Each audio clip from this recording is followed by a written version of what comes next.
So I'll go ahead and get us started here. Again, thank you so much for the folks that have joined us and engaged in the chat thus far. We are so excited to welcome you all to Food Recovery Network's Roundtable Talks, where we'll have an opportunity to share all the things FRN has been up to in the last 6 months and where we see ourselves going from here. Before we dive in, I wanted to share a couple of the housekeeping items we have up here on the screen. So again, introduce yourself if you haven't done so already in the chat. It's really fun for us to see who's engaging with us today. Also, if you have any questions, we'll have plenty of opportunities to engage throughout our time here today. So if you have any questions or comments, you can use the chat function or our Q&A function to submit those, and we'll make sure to address as many as we can today. And then finally, the session is being recorded, but we can't see or hear you, but we'll be able to send the recording after our conversation here today. So with that, I will go ahead and get us started. Again, this is an opportunity for Food Recovery Network to share the work that we've been doing just the last 6 months to a year and what we've been learning. As some of you may know, Food Recovery Network launched our strategic framework last July. And that really kind of gave headway to a lot of different new and different programming initiatives that FRN has been working on. So our hosts here, Katie and Regina, will have an opportunity to share all about the work that we've been up to. But like I mentioned, we definitely want to keep this engaging and we'll have many opportunities for you all to get involved throughout the chat or throughout our talk here today. So keep it coming through the chat and let us know what thoughts and questions you have. So I haven't introduced myself formally yet. My name is Cassie, and I'm the manager of stakeholder engagement here at Food Recovery Network. I've worked at the organization for about 2.5 years, so I'll be our moderator here today, and really excited to introduce both Katie and Regina. But before we do that, I want to go ahead and launch a poll. We'd really love to hear from you all of what represents your relationship to FRN. So I'm going to go ahead and launch a poll here that you should be able to now see on your screen. So you can go ahead and let us know what category best describes you, if you're a student, an alumni, representative at a nonprofit that receives donated food, food service professional, higher education, waste reduction professional, funder, or other. I see some answers coming through. I'll leave it up for just another minute or so.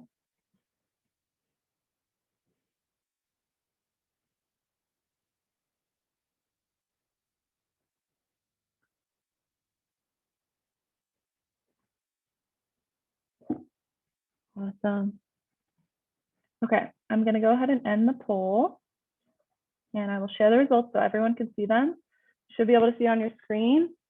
So it looks like we have some FRN students on the call. Hello. We have a representative of a nonprofit that receives donated food. We have a few higher education professionals, waste reduction professionals, a funder, and a lot of other folks.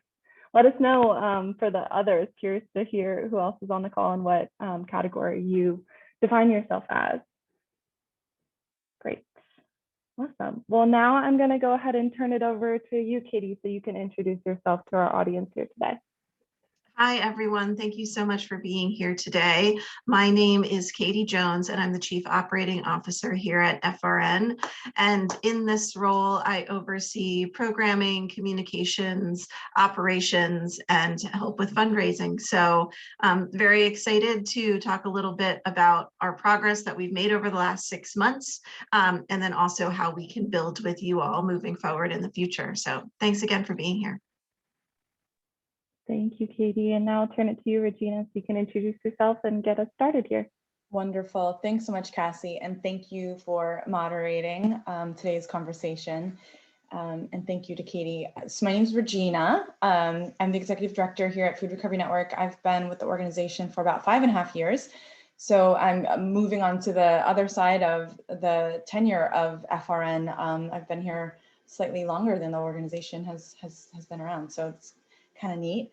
And I'm just so thrilled to have this conversation with you all today. I know maybe some of you joined in our previous conversation this summer, maybe some of you haven't, but please know that what we are talking about today, when we think about Food Recovery Network and our strategic framework, this is all part of the conversations that we've had with all of you over the years. It's all part of the work that we've been doing with all of you over the years. And so we really hope that you see that distributed throughout the tenets of FRN 10X. So we're really excited to see what you think about all of this.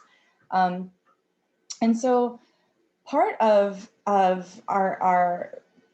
the main thrust of our strategic framework, FRN 10X, is what you see up here, that we want to feed everyone who's hungry in the United States with the food that we can recover. We know that's not going to feed everybody, but we have an obligation to recover all the surplus food that we produce in this country and all parts of the food supply chain, and ensure that people who are in need receive that food. And we also understand that at the same time that's happening, there are other organizations, other areas of work that are also happening in concert with that, so that hopefully together we can ensure that people have the opportunity, the ability to get the food that they need and that their families need. And so we just wanted to ground that. This is what we're here for. This is what we're here to do. And Katie and I will go into more details as to the unique offerings, as we're saying, that FRN has to contribute to this very ambitious work that we have ahead of us. And just so we're clear, we understand that the work that we're trying to do is big. And again, that all of you, no matter where you are in your journey with Food Recovery Network, you're part of that really big work, and we can do this together. I will say, over the years, what we've heard from our students, our alums, all of our stakeholders has been in the works. A lot of the ideas have been in the works. And Food Recovery Network, through the establishment of FRN 10X, has been able to really harness in some of these ideas and understandings of the network. And part of that, what we saw in July, was really thinking about equity work. And we like to say it's an equity practice, that, if you're doing it right with equity, you're always striving to get there, that you're always open to other groups and people, that it's a practice, it becomes part of who you are.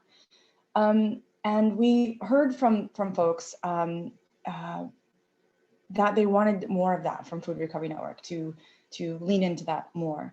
And like every single person in this country who was affected by, I mean, there was a saturation point with the killing of Mr. Floyd, we sent out a message around Black Lives Matter. I've been writing about my personal journey as a leader in the nonprofit space, being a person of color, being a female of color. And we've heard from people that, yes, this feels authentic, this feels right. And so today, what we wanted to do was to ask everyone to join us in land recognition of the people that were part of, who inhabited this land well before any of us were ever alive. That's really important for us to do, to just contextualize how we're here. And we also wanted to give that, so we wanted to give that space. So thank you for that. And we also wanted to take a traditional 1 minute of silence to honor all of the people who have been taken too soon by violence. We do believe that Black Lives Matter here at Food Recovery Network. And all of these lives that we have listed here, they all matter. But I did want to take just a second to raise the name of Mr. David McAtee, who was in the Food Recovery Network world. He was a chef who helped our chapters by donating the recovered, surplus food that he had. So please, we will for 1 minute have a moment of silence. And while we do that, maybe if you want to think about somebody in your life that really matters to you, if you want to think about Black Lives Matter, we invite you to just maybe have with us this 1 minute intentional moment of silence.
Okay, so I'm going to respectfully pull us out of that. Thank you, Regina, for creating that space, and I'll move it back to you.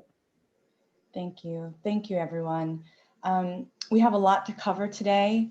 We look forward to hearing from all of you. Again, how we work with FRN 10X is by creating more space to hear from everyone. And I will respectfully move things over to Katie, who will help us dig in a bit more into what we've learned over the last several months, knowing that this equity work, this equity practice it is all throughout. It is FRN 10X. So thank you so much, Katie, for bringing us to some more learnings. Great, thanks.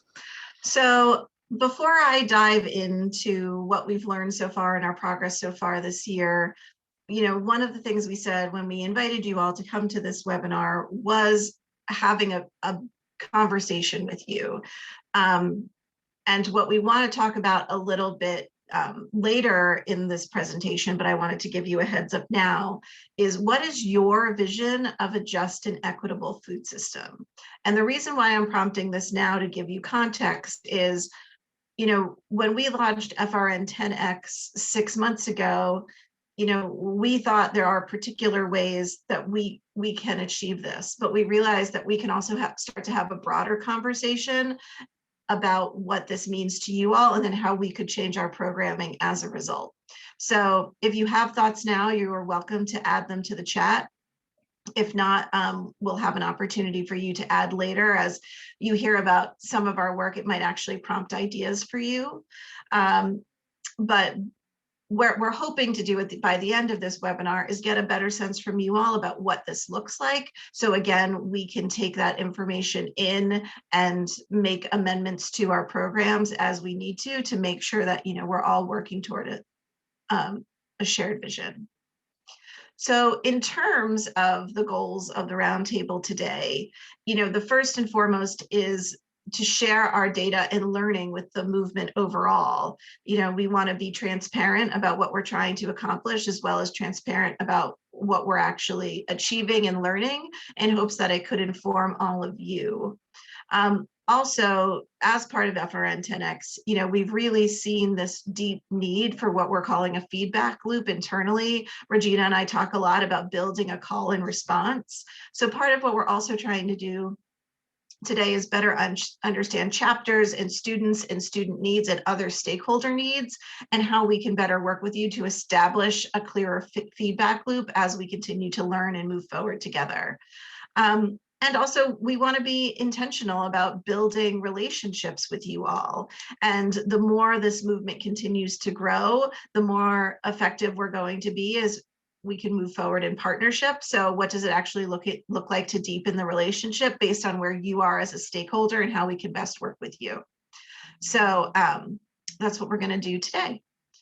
So to actually get us started and kind of how our year is going and some really basic data to start diving into, what you see in front of you here is the map of where we have our current 140 active chapters.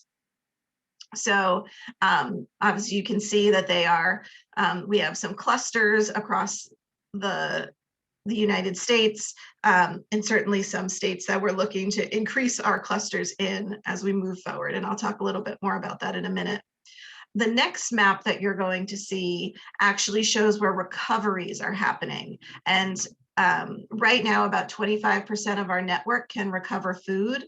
That's for a variety of reasons, including some students aren't back on campus. That has to do with some students are on campus, but their organizations or their universities put rules in place that prohibits them from recovering food. But what's interesting about the 25% is if you actually look at pounds of food that we've recovered, we're actually still on pace to do what we had done in prior years, which to us actually really speaks to the strength of the network, that we can consistently put up impressive numbers despite being in the middle of a pandemic. So, we're really delighted about this. This is also representing where fall recoveries happened. We might have a different map at the end of spring, based on, again, how some universities and colleges are changing some of their policies. So a very reasonable question to ask is, if only 25% of our chapters are recovering, what happens to the other 75%? And one of the things that we did this year was actually expand the ways that you can be a chapter. So one of the ways is, of course, to recover food.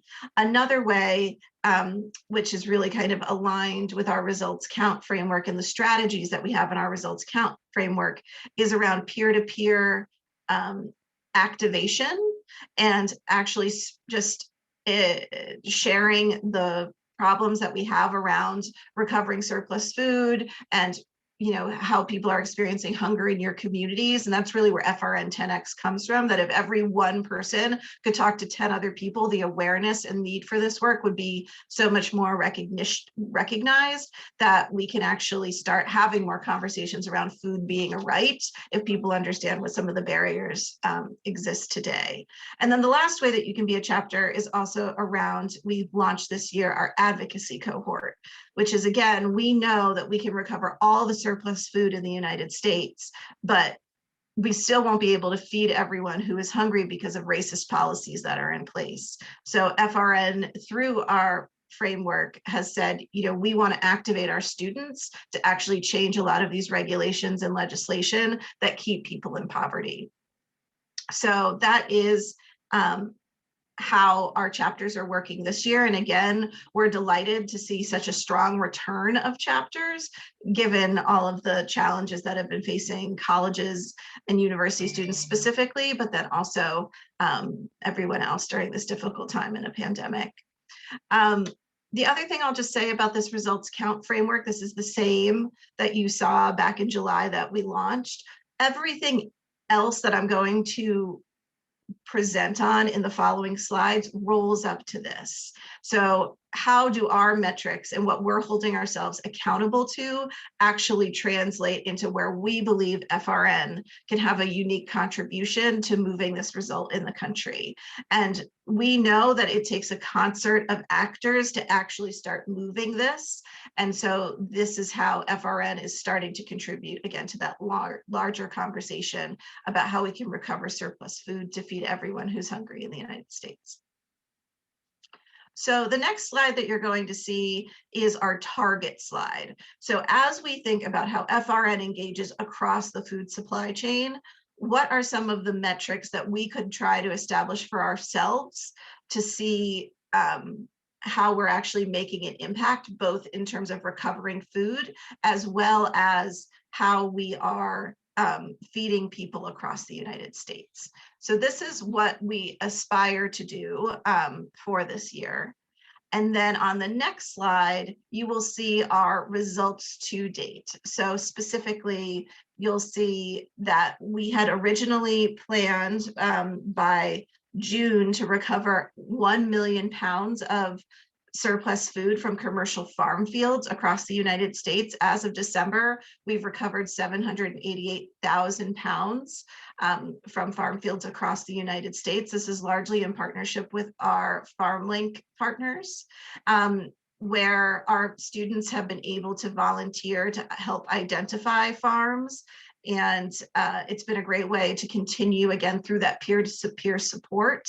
It's been a great way for chapters to continue to activate, even though they haven't been able to convene in the same ways that they have.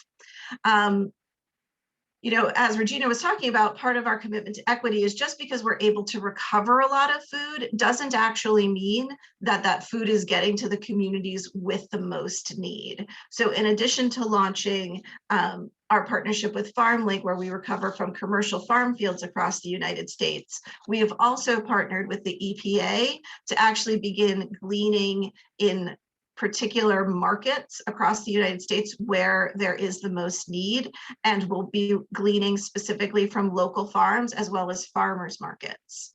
And so this is, again, an opportunity not just for us to recover food, but to recover food where it is most needed and get more food into the food system faster so we can feed people faster. And these two areas of work are brand new to FRN. It is absolutely something that was kind of born of a pandemic. But what's interesting about that learning is that it's actually been an area of a lot of enthusiasm, both for our partners and our students. And this is also where we could really possibly see FRN anchoring some more work as we move forward. So while for this year, it was really a let's try it and see how it goes, the more that we're learning and the more demand there is around this, the more we're thinking that this could actually become a substantial part of FRN's work moving forward. So then how do we make sense of this data? And what does it kind of lead us to do? So the first thing that I'll say is that what it's prompted for me, and the invitation I really have to all the stakeholders on the call, is having a better understanding of what chapters need, particularly to convene, particularly now that there's multiple ways to become a chapter. So I would be really interested in hearing from students and other stakeholders what FRN can do to support you better. And then FRN needs to get a better understanding of what attracted you all to FRN in the first place, and then how we can possibly replicate that. Because again, part of the work that we did with FRN 10X, and then I'll show you an example in a moment, is we went and we looked at the data, which is again, as part of our commitment to our results count framework, and said, what are the communities we need to be in? Why aren't we there already? And what do we need to do to get there? So what we did to, again, better understand where we need to be, and then again, trying to understand how people are attracted to FRN and how we can keep people in the network. So we started with, and then Cassie, you can go to the next slide. We started with the EPA's map of where there is the most amount of surplus in the country. And then we overlaid that with the Feeding America data about where there is the most number of people experiencing hunger in the United States. And then we overlaid that with where we have chapters. And so looking at kind of where there is the most need as well as the most excess amount of food is how we identified the areas we need to be in. And Texas is a really great example, and it might be hard for you to see on your screen, so just trust me that it's there. If you look at something like Houston, or the area of Houston, you can see that right now there is a large amount of surplus food there. There is also tremendous demand, and we have a chapter there. And what we would like to see is that across the United States, that we are in the areas of the most need. And part of the benefit of the FRN model is that we're really connecting latent capacity. So how do we actually, set up shop quicker in some of those areas? So one of the things you'll also see from this map is we have a lot of chapters in North Texas, but not a lot of chapters in South Texas, where you see the biggest red dots, which that signifies where more than 20% of the population is experiencing hunger. And so part of what we're going to be doing is actually running tests in, we're calling it like a learning lap, if you will, over the next 8 weeks to recruit chapters in Texas and better understand why people were drawn to us, how they're engaging, and how quickly we can possibly set up partnerships with this hope of replicating more in the fall. So one request is, if any of you have contacts in Texas, both Regina and my information will be shared at the end of this. I know our students already have our program team's contact information. Please do reach out to us or reach out to your friends or colleagues who might be in Texas, because we are specifically looking to try to set up as many chapters as we can over the next several months, again, with learning about how we attract and retain. So that's a little bit about what the data has said to me and how we're moving forward. And I know that was a lot, but I'm going to have Cassie and Regina share a little bit about what the data has meant to them and how they're adjusting in their work, and then we'll open it up for questions. Thank you, Katie. Yeah, to Katie's point, something that I've been thinking a lot about in ways that FRN has adjusted our work, and something that I've kind of learned through the last half a year to a year, is really practicing intentionality in the work that we do. To Katie's point of really honing in, like, where on the map is there the most surplus food? Where on the map is there the highest amount of food insecurity in this given area? And honing in our programming to meet those needs. Another example is at the start of the year, we had 5 deliverables that we sought to achieve throughout the year, or 5 specific programs that we really wanted to focus in on. And then after we kind of started diving into that work, we realized quickly that there was a lot of traction in, for example, the work with gleaning, as Katie was saying, and not so much traction in other areas. So that then brought us down to 3 to really focus in on 3 key priorities that we have in our work to advocate and have our certain resources to those specific areas. And also, I would say something I've been reflecting a lot on is the authenticity in the work that we do, and how these conversations I've been watching everything come through of the just and equitable food system in the chat. And I always say to a lot of our stakeholders that our students have been asking those questions on what a just and equitable food system looks like for a really long time. And so it's been really interesting to engage in those conversations at a larger scale, virtually, that we may not have been able to do in person previously. So those are just a few things I've been thinking about in the work that we've been doing. So Regina, I would love to pass it over to you, see what your thoughts are as well. Thanks so much. I really just want to echo what Cassie and Katie have both said. It has just been an incredible year. And I really want everyone to also know that the National Board of Directors has been very much a part of this work as well, when I talk about everyone's voice. And pretty soon we'll actually post a blog post that infuses the learnings and the reflections of our Board of Directors from where they stand within seeing all of this work. And so I think the one thing that the 2 things that I would add are what we've always known about our students, and that is that they are unwavering in the commitment to ensure that really good food is going to those who need it in their local communities. The ability to make a difference today, literally right now, is such an inspirational idea when you think about the sheer bigness of the issues that we're trying to tackle, and our students just take it one day at a time. And I find that to be so incredibly inspiring. And when we reflect back, our students are recovering food in the face of a lot of high adversity. Establishing a chapter before the pandemic wasn't always easy.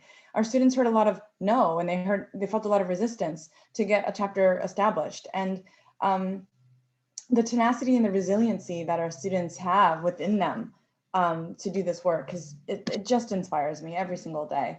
And so I just wanted to highlight that things are really difficult right now, and it has asked our students to be flexible, be creative, be resilient. And our students have always exhibited that, those characteristics. And I think when we think about what we can do to build things better, really leaning into these incredible leaders will just help us to get there that much faster, because it really is going to require all of those characteristics that I just mentioned. So those are some of the things that have been on my mind. And then the last thing I would add is around the authenticity that Cassie mentioned, really truly feeling like the movement is a social justice movement. We want food is a right. We're not apologizing for that. And that over the years, the 5.5 years that I've been here at FRN, that voice is just getting louder and louder and louder. It's beautiful. And how our movement really does intersect, overlap, support, go over, across, under all these other movements of social justice, really does mean that we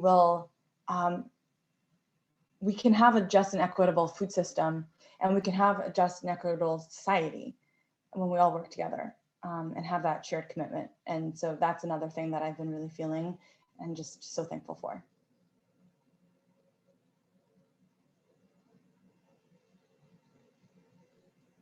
Thank you very much, Regina. So now I'll go ahead and move us to some questions. We had one that came in through the chat, Katie, that I thought it would make sense for you to address. Kaden asked, with the previous map of Texas, how did you go about gathering the data for food surplus and data for food insecure people? Sure, that's a great question. So the base of the map uses the EPA's maps publicly available about where there is the most amount of surplus in the United States. And then the people data for the number of people who are food insecure is from Feeding America.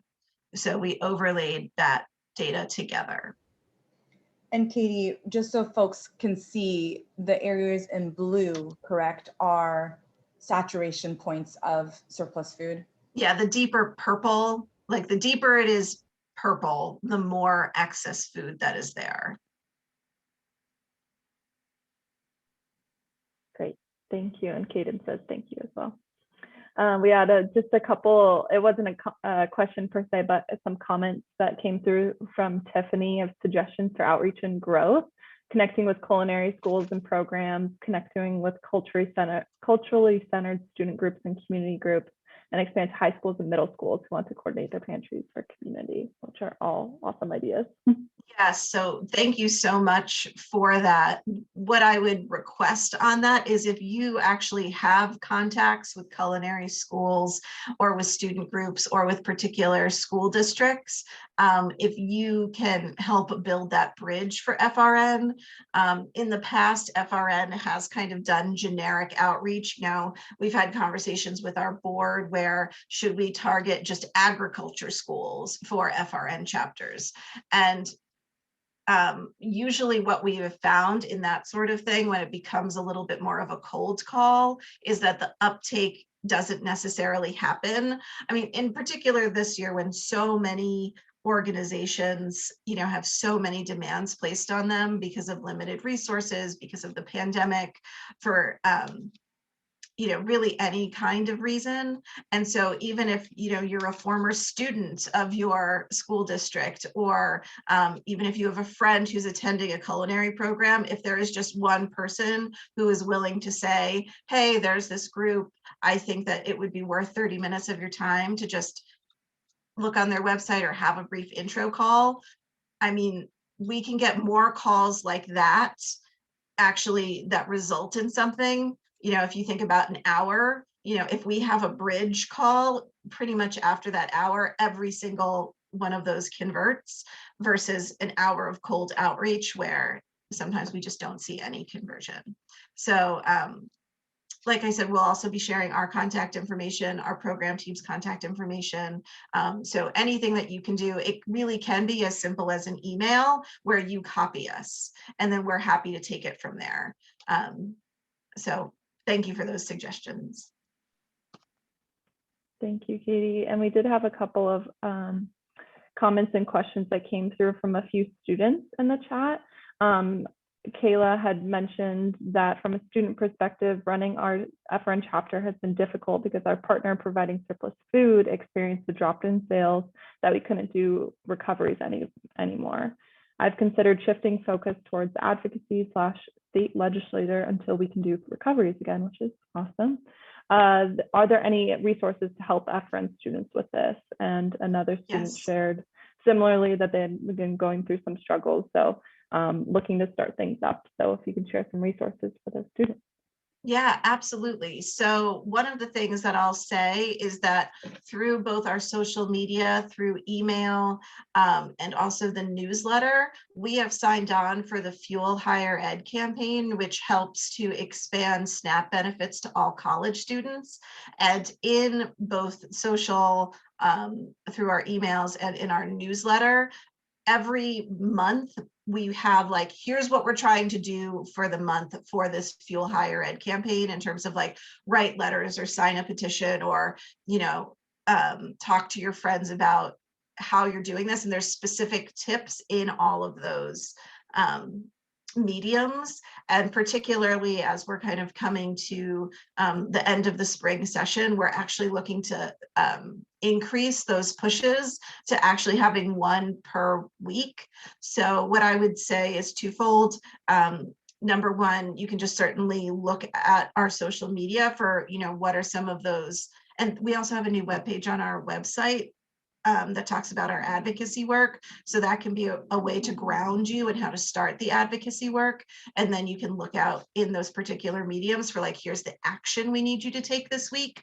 And then if none of that is clear, then I would certainly welcome you to sign up for hotline hours, where our program team can also give you more granular steps, again, based on what your community is and how you can get started. So we know how hard it's been, and we are just, I personally just admire so deeply the commitment of those of you and all of our students to persevere. So that's kind of specifics around the advocacy work. Through our social media and through all those mediums that I just talked about, we're also just sharing articles and interesting organizations that are doing really good work during this time. So, peer-to-peer support is also a way that you can continue to engage. And again, it might be a way to see your chapter grow, maybe not in the spring, but maybe in the fall, as you just, share those articles with like, hey, I know you were curious about my work at FRN. This is the type of stuff we work on. And, it might be featuring, one of our chapters doing interesting work in a different state. But again, the more we share examples of like, oh, tangibly, this is how it happens, it might be helpful again to help grow support of the movement. And I just wanted to add to all those awesome things that Katie just said. Well, first, an emphasis on call us, please call us. We'd love to hear from you. We have, at the national office, the crew there, they have done recoveries themselves. They really can help you and get to that granular, as Katie said. I, in particular, happen to be a person who I want to talk to somebody. Okay, show me where the thing is. I don't know if you're that way. But I just also wanted to emphasize what Katie was mentioning earlier with, 25% of our chapters who are recovering. Even during the pandemic, they still represent about what, 25% of our chapters could have recovered even before the pandemic. So that means there is food out there. There is really precious food that is out there that is not being recovered.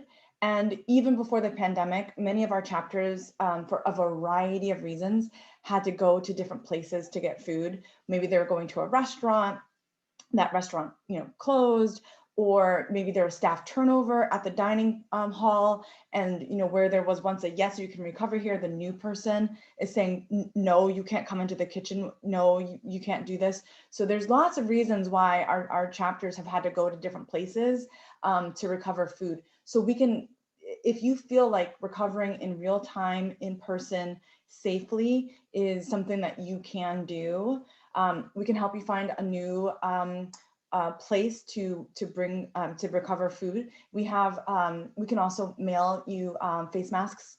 We know you need the gloves, the hair nets. Don't forget your closed-toed shoes.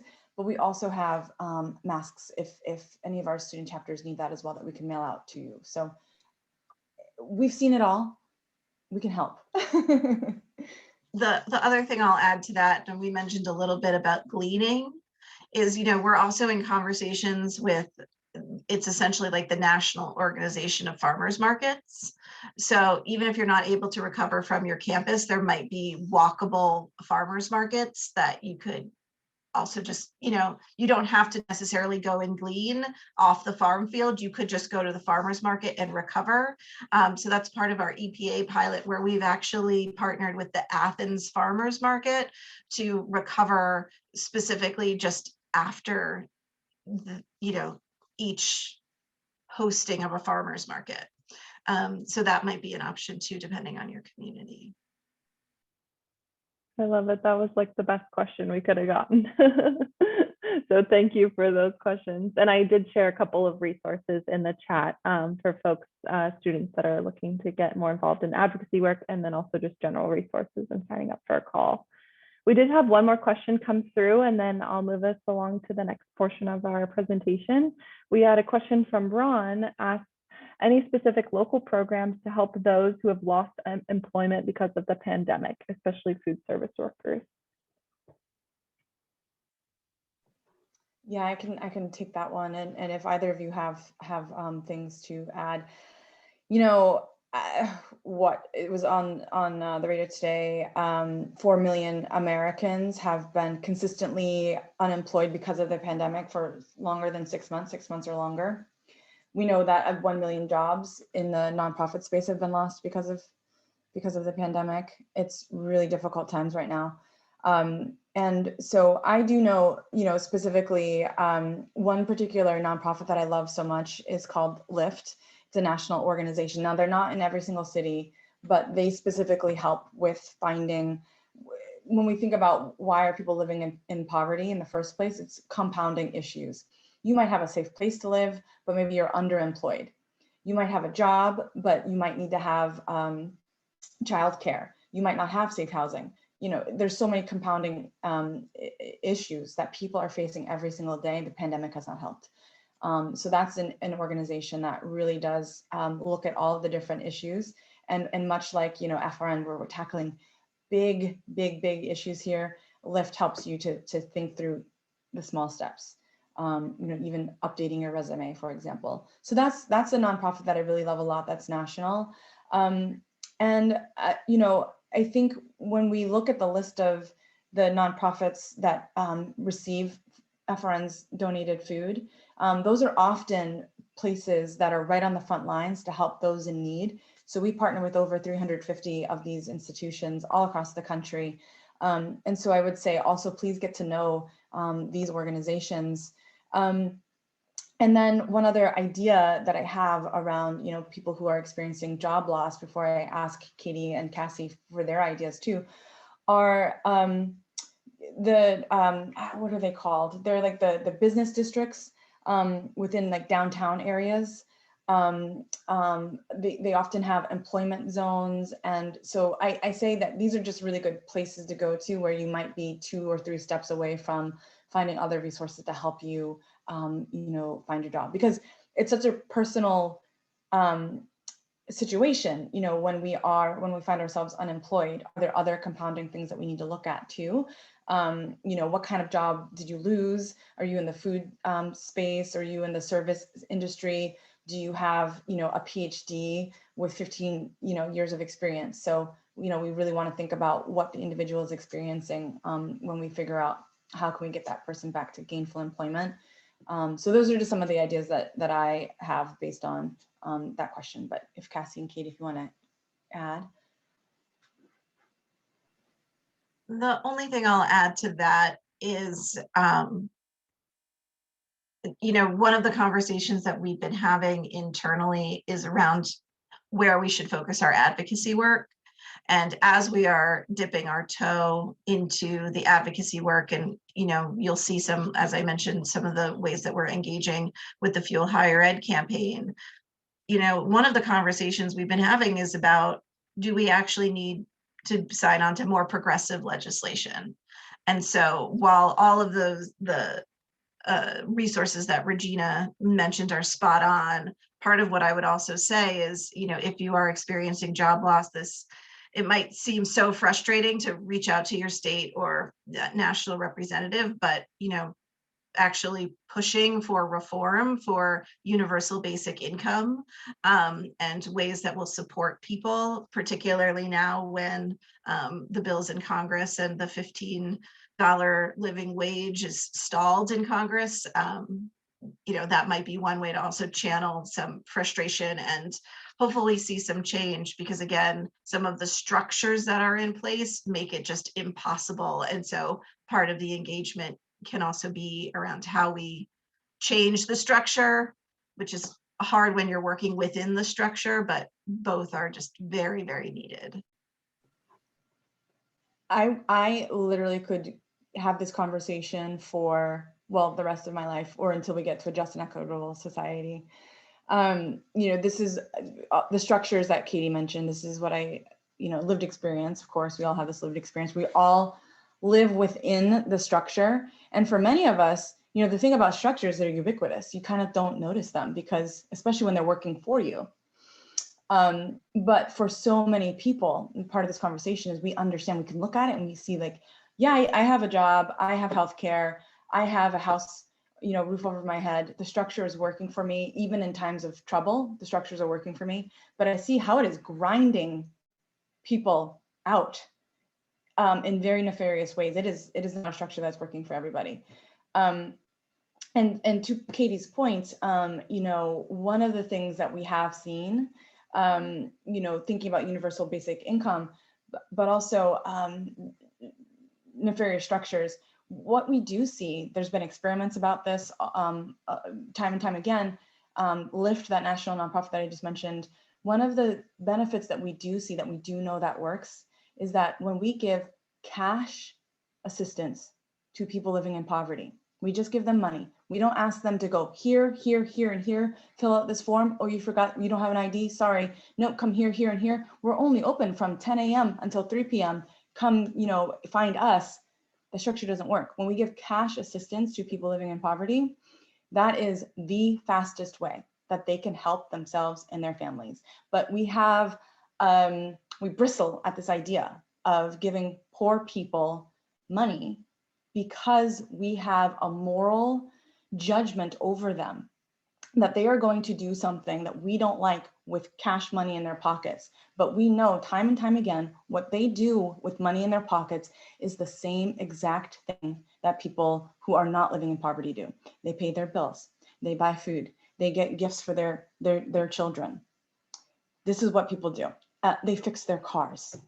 And so, I just wanted to put that out there in terms of, as Katie mentioned, these different ways when we think about advocacy, what does that mean? And how are we supporting the thousands of students in our network to try advocacy out?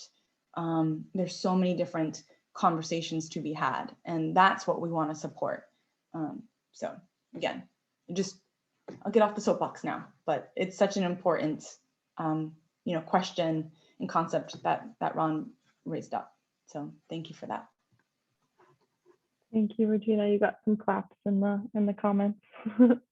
And Katie, I know that you had shared, I think, a good book suggestion, for the universal basic income. Great. Well, thank you for that conversation and for all of your questions, Katie, and I'll turn it back to you to loop back to the just and equitable food system question for our folks on the call. Thank you. And thank you so much for putting your comments in the chat already. I love how participatory this group is. It's great. So thank you so much for what you've put in the chat already. I also just want to kind of open the floor to anybody who wants to share their vision. Cassie will give instructions exactly how to do that. But again, we want to hear from you about what this looks like for you, so then we can go back and really think about how we might change our programs. One thing that I'll just mention from what I was seeing in the chat, which was similar to what we saw yesterday when we had our first one of these roundtables, was the need for culturally significant, nutritious food. Those are words that continue to show up. So it isn't just about food general, it's about food specific, which I do think is a really interesting, way to think about how we would begin to approach that. And that definitely resonates with me and provokes some thoughts for me about what we could possibly do differently so we see more of that in the world. So with that, I'll turn it back over to Cassie, but very interested to hear from all of you, and interesting the common themes that we've heard from yesterday's conversation too. Definitely, I definitely agree. Just to the culturally appropriate food comment, I've heard before certain organizations that serve folks experiencing hunger accompanying the food with like a recipe card, which I thought was a neat idea for folks that maybe haven't seen certain types of food before. So that was just a thought that came up for me. But I'll bubble up some of the awesome commentary that we had early on in the chat. But as Katie said, if we want to hear from you all. So if any of you would like to continue adding things to the chat, please do. And then also you have the opportunity through Zoom to click the raise hand button, or you can even send a note through the chat and I can unmute you so you can voice your comments here. So please definitely share that if you're open to sharing that verbally. But a couple of comments that we had come into the chat when we first voiced this question was Jenny had shared that nutritious food to those who are in need, no matter who and where they are. Tiffany, I saw some back and forth, I think, between Regina and Tiffany and some other folks in the chat early on. Tiffany had shared free and nutritious food available to everyone, and then shared again that food systems in full relationship to land, plants, people, and other beings. That is awesome.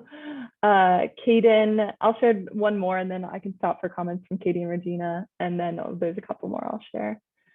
Kaden had shared a just and equitable food system is one that provides everyone with access to local fresh food that is affordable and also meets nutritional needs. And then also I would say Kevin shared culturally significant nutritious food available to communities that need them, as to your point, Katie. I'll stop there briefly, Regina and Katie, if you have any comments on those that we've had. I know I do. Again, this is so, thank you all for all of your thoughts here. These are all wonderful aspirations that we know we can accomplish. And a lot of the things that have been raised up here are thoughts and ideas that our students have had since I've been at FRN. And I wanted to just comment quickly on this concept of food with dignity, culturally appropriate foods, and what that means at FRN. When our students all across the country, when they recover food, they are bringing it to a local nonprofit that feeds the community, whether that be a homeless shelter, a soup kitchen, an after-school program, domestic violence shelter. And the students create lasting relationships with the people at those nonprofits. And it is that call and response, right? It's a genuine, authentic relationship.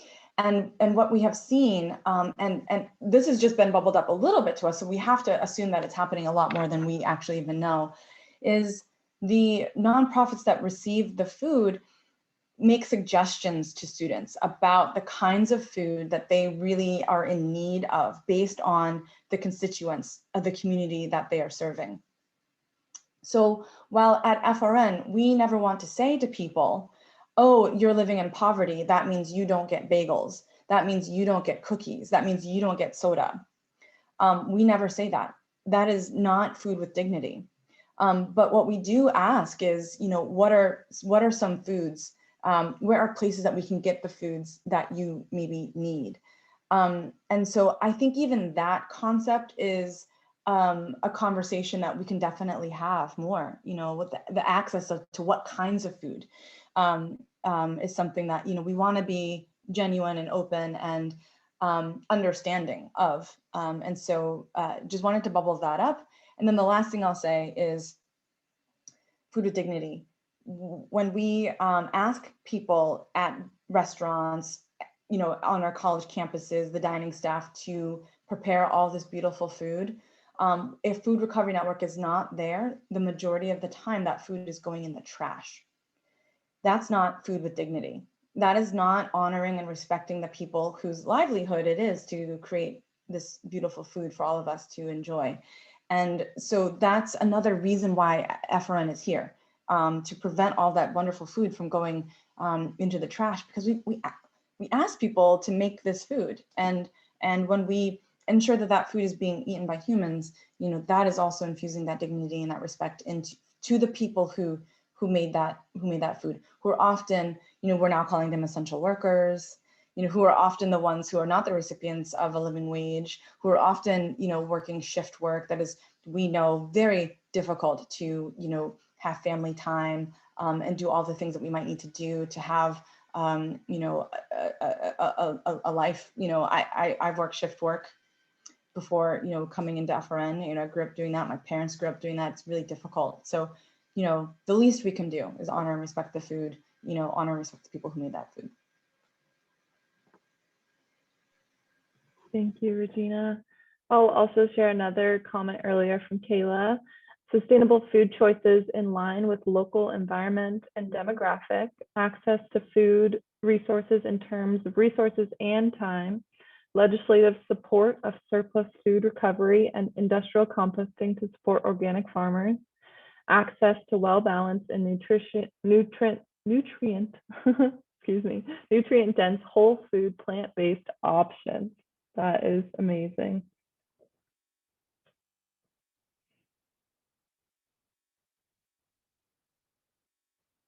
Awesome.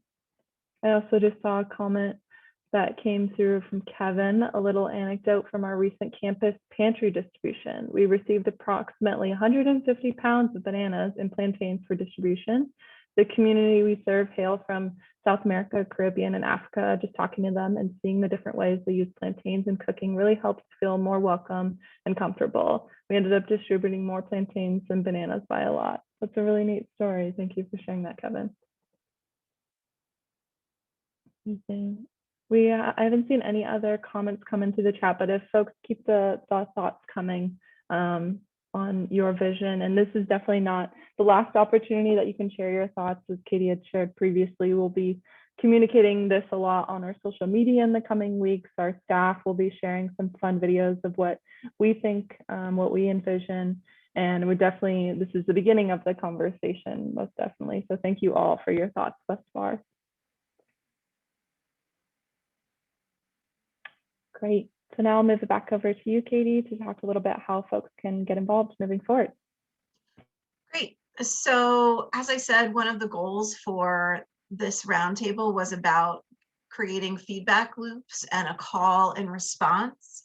And so, for some people, maybe a webinar like this every 6 to 8 months or so works for you, and you just kind of want to hear what we're doing, give input where you can, and move on, which is completely fine. For others, you might want to engage more deeply with us about strategic decisions that we're making, particularly as I mentioned, we're still trying to figure out exactly how progressive we might want to be with some of our advocacy work.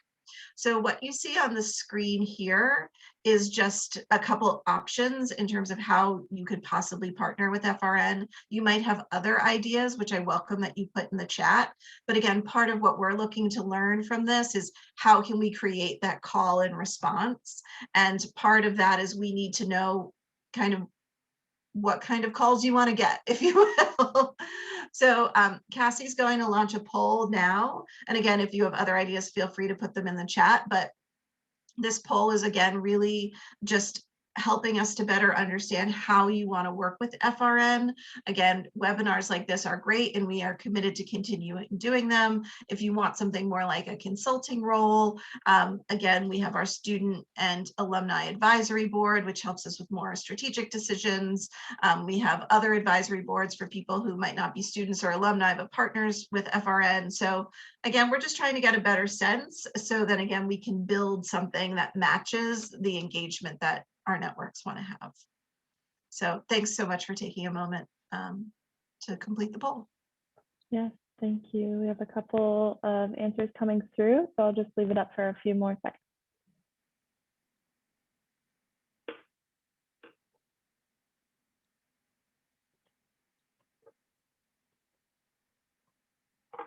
Great, okay. I will now end the poll.